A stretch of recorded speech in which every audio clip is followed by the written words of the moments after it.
श्रद्धालु जिज्ञासु श्रोताओं, समता षोडशी की 9वीं गाथा चल रही है और इस 9वीं गाथा के अंदर एक बात कही गई, यदि माने तो सहज योग्यता अहंकार का भाव न हो,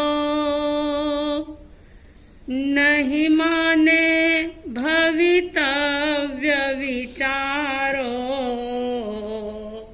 जिससे किंचित खेद न हो, समता रस का पान करो, अनुभव रस का पान करो, शांत रहो, शांत रहो, सहज सदा ही शांत रहो, शांत रहो, शांत रहो, सहज सदा ही शांत रहो।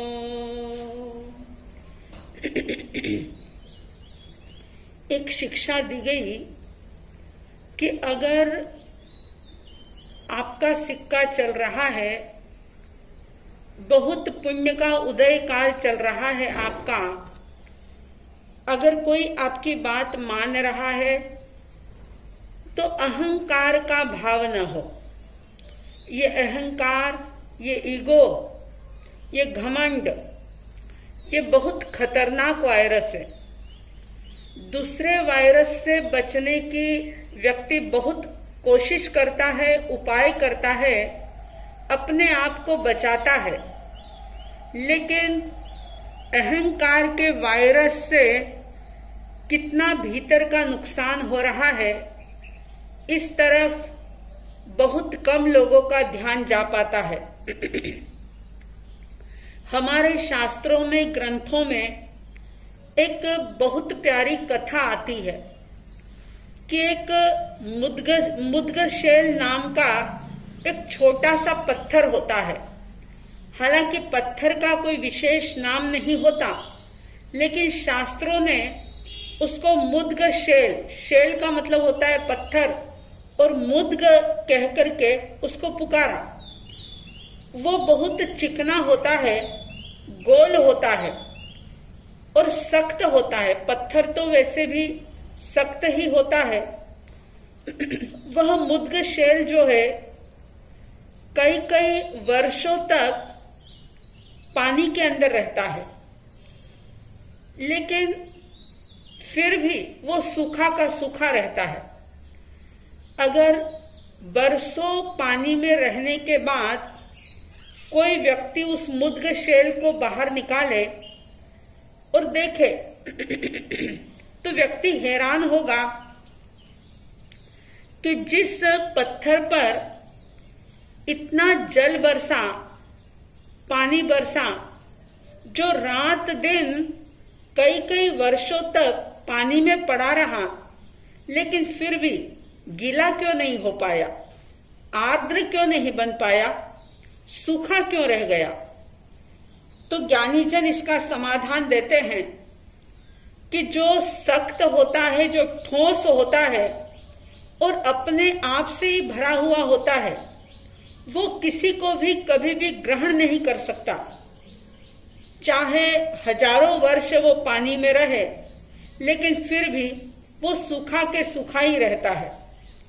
कहने का अभिप्राय यह है कि जो भीतर से कठोर होता है, अभिमानी होता है, वो हमेशा सूखा रह जाता है, खाली रह जाता है। मुद्गशेल व्यक्ति के ईगो का प्रतीक है, अहंकार का प्रतीक है। ऐसे ही जो अभिमानी लोग होते हैं, घमंडी लोग होते हैं, जो अपनी ही धारणा और मान्यताओं से बंधे होते हैं, उन्हें साधु संत कितनी भी अच्छी से अच्छी बात बताए और वो सुन भी ले, वो कितने भी शास्त्र पढ़ ले, जिंदगी भर वो शास्त्रों की बातें सुनते रहे, लेकिन अभिमान से कठोर बने हुए लोग एक भी शिक्षा को ग्रहण नहीं कर पाते, भीतर से बिल्कुल खाली रह जाते हैं। और आप जानते हैं कि जो अहंकार से भरा हुआ है, उस भरे हुए पात्र में कितना भी कोई अच्छा ज्ञान उंडेलने की कोशिश करे तो वो पहले से जो भरा हुआ है, भला वो ज्ञान को प्राप्त कैसे कर पाएगा। तो बर्तन भी अगर कोई भरा हुआ है और उस भरे हुए बर्तन में आप और कुछ डालना चाहें तो कुछ डाल नहीं पाएंगे। अगर बर्तन को भरना है तो सबसे पहली शर्त है कि उसे खाली होना होगा और साथ ही साथ वो पात्र जो बर्तन है उसे स्वच्छ भी रहना होगा। अगर पात्रता तैयार हो जाती है तो ही व्यक्ति ज्ञान को हासिल कर लेता है।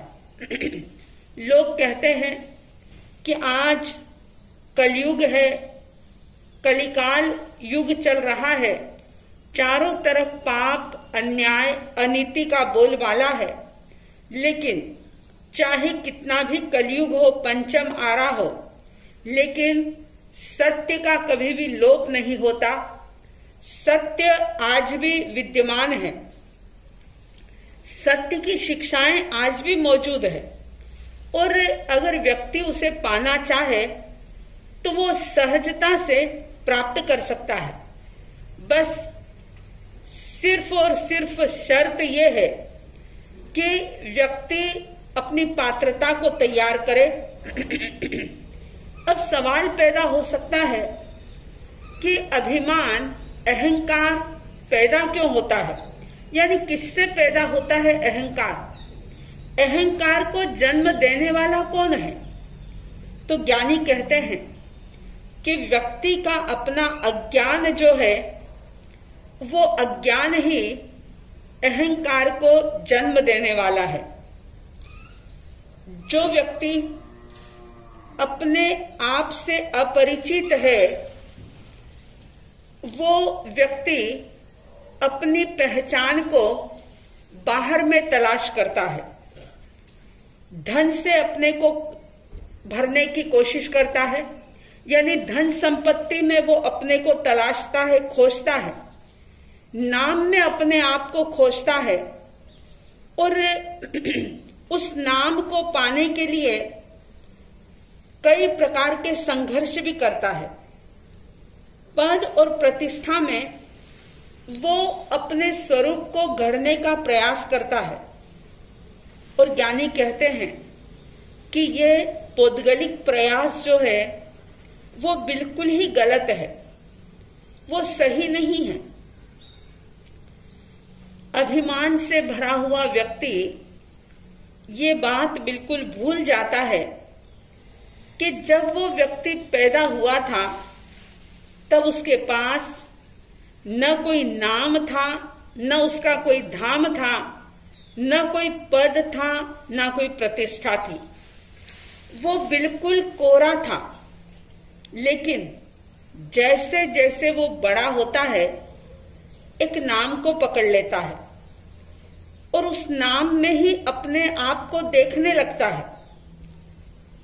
उसके भीतर, उसके अंदर उस नाम के प्रति इतनी ज्यादा आसक्ति पैदा हो जाती है, इतनी ज्यादा मूर्छा पैदा हो जाती है, नाम से ही वो इतना ज्यादा अटैच्ड हो जाता है कि अगर उस नाम को लेकर के कोई उसकी शान के खिलाफ कोई बात कह दे, अभी तो उसे पूरा यकीन भी ना हो, उसने अपने कानों से वो बात सुनी भी ना हो, लेकिन अगर कोई तीसरा व्यक्ति आकर के कह दे कि अरे तुम्हें पता है फला व्यक्ति तुम्हारे संबंध में ये बात कह रहा था।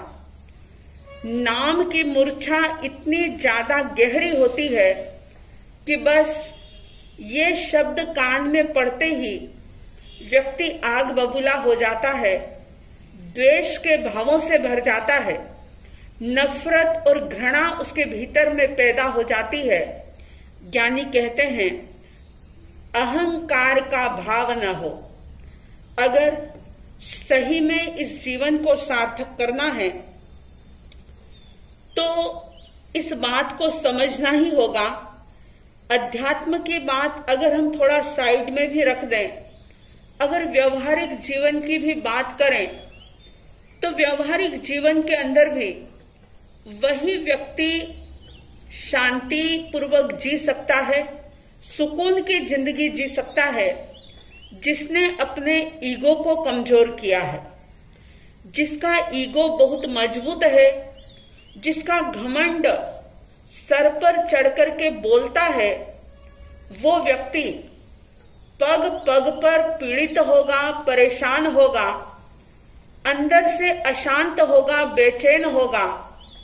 सभी प्रकार की अनुकूलताएं प्राप्त हो जाने के बावजूद भी वो व्यक्ति सुकून भरी जिंदगी नहीं जी पाएगा, क्योंकि हर जगह उसका मैं आगे आ जाएगा कि मुझे ये कह दिया, मेरे बारे में ऐसा सोच लिया, मैं तो ये, मैं तो वो, सारी चीजें यानी कि जो यहीं से प्राप्त की है उसी के अंदर व्यक्ति इतना ज्यादा रच पच जाता है कि वो ये भूल जाता है कि मेरा ये जीवन प्राप्त करने का उद्देश्य क्या है।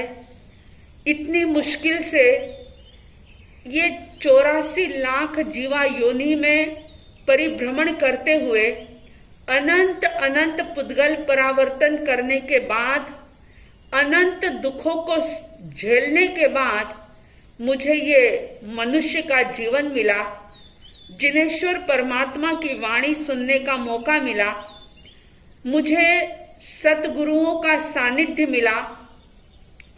तो ये सब पाने के बाद मैं कैसे अपने जीवन को सार्थक करूं? अहंकारी व्यक्ति ये भूल जाता है। करने को चाहे वो कोई धार्मिक क्रिया कर भी ले, लेकिन उसकी वो धार्मिक क्रिया उसके मोक्ष मार्ग को कभी भी प्रशस्त नहीं कर पाती। थोड़ा बहुत पुण्य का बंध जरूर हो जाता है, लेकिन अंततो गत्वा फिर से उसका भव भ्रमण जो है वो चालू होता है। तो ज्ञानीजन कह रहे हैं यदि माने तो सहज योग्यता अहंकार का भावन हो। सिर्फ बात मानने वाली नहीं कि अगर किसी ने आपकी बात मान ली तो ही आप अहंकार ना करें, ये बात नहीं। बात सिर्फ इतनी है कि चाहे कुछ भी हो, अगर आपके जीवन में सौभाग्य का सूर्य उदय हुआ है, आपका पुण्य का काल चल रहा है और सब कुछ आपके मन मर्जी का हो रहा है, तो भी आप किसी भी प्रकार का अहंकार ना करें। अगर अहंकार का भाव मन में पैदा भी हो तो उसे लंबा ना करें, तुरंत उसे खत्म करें। आप सबके भीतर इस ईगो को पहचानने की दृष्टि प्राप्त हो और आप और हम सभी इस अहंकार रूपी शत्रु से दूर हट सके, इसको पराजित करने का पुरुषार्थ कर सके।